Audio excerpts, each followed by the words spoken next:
Hey team, just up to blog number 4. Sorry I've missed out in the last couple of weeks. I've been really sick and I've been out of the country. So do apologise. I'm going to keep this up weekly, generally on a Wednesday or a Thursday. So what I want to talk to you today is about KPIs. So for people that aren't familiar with that term, it's key performance indicators. So these are just signs of, these are just testing and measuring, knowing your numbers. As you know, a very important part of any business is knowing your numbers, and most importantly in sales and marketing, you need to know your numbers. If you need to know numbers, you can then work out, what you need to do to get where you need to go and hitting your projections and your targets. So we're going to talk about KPIs for personal training today, and we're going to talk about 5 different steps which I think are essential to what you need to do. If you're in any sort of sales and marketing, you should have a minimum of these 5 KPIs, but especially for personal training. So number 1 we need to talk about is how many leads are you generating per day? So in regarding to leads generating per day, that's not an incoming lead. An incoming lead is copying a phone call, or you're getting an email inquiry or Facebook or whatever. This is leads. What leads are you generating? What doors are you knocking on? What point of sale referrals are you getting? What leads are you generating as a salesperson? That's number 1.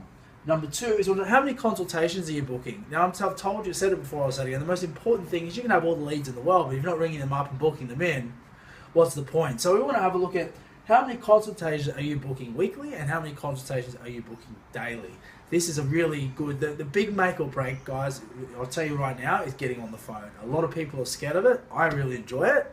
It's a part of sales which I don't really have a problem with, but the more you get on the phone, the more chance you have, or the chance you have of getting results.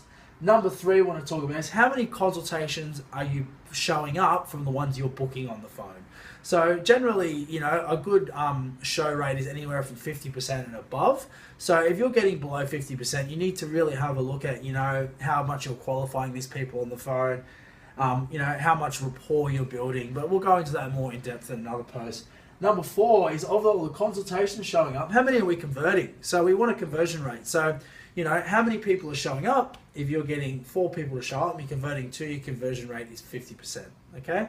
And for me, probably on top of getting the phone, equally important is how many point of sales are you generating from your converted clients? So how I initially do is I initially get all my leads through outreaching, knocking on doors, talking to people, put referrals off clients. And once you get those people through the door, the most effective and efficient way for you to generate leads is point of sale referral. So that's offering your client incentive to give you a referral at point of sale. So we'll go into more depth with that, like how you do that in a blog post, but that's just what it is. So what's really cool about this is this will give you the numbers. This will go, okay, cool. And I'm just going to give you an example of someone who has a 50% success rate at all of these, okay? So say, for example, someone generates 16 leads per day. Okay, it's just to generate 16 leads. And of that day, they're booking 8 consultations, okay? Of those 8 consultations, 4 show up. So see, we've gone 50% from 6 to 8, 50% from 8 to 4. Now, of those 4 that show up, I'm converting 50%, which is 2. So what that means is on a daily basis, okay, for me to get 2 new leads, I need to generate 16 leads. I need to book in 8 consults. 4 of them need to show up, and I need to convert 2. So depending on your, and that's how you work out your return upon investment with your time invested into your sales and marketing. So obviously 50%, in my opinion, is a base rate I would want to do as a sales and marketing consultant, depending on what you're selling.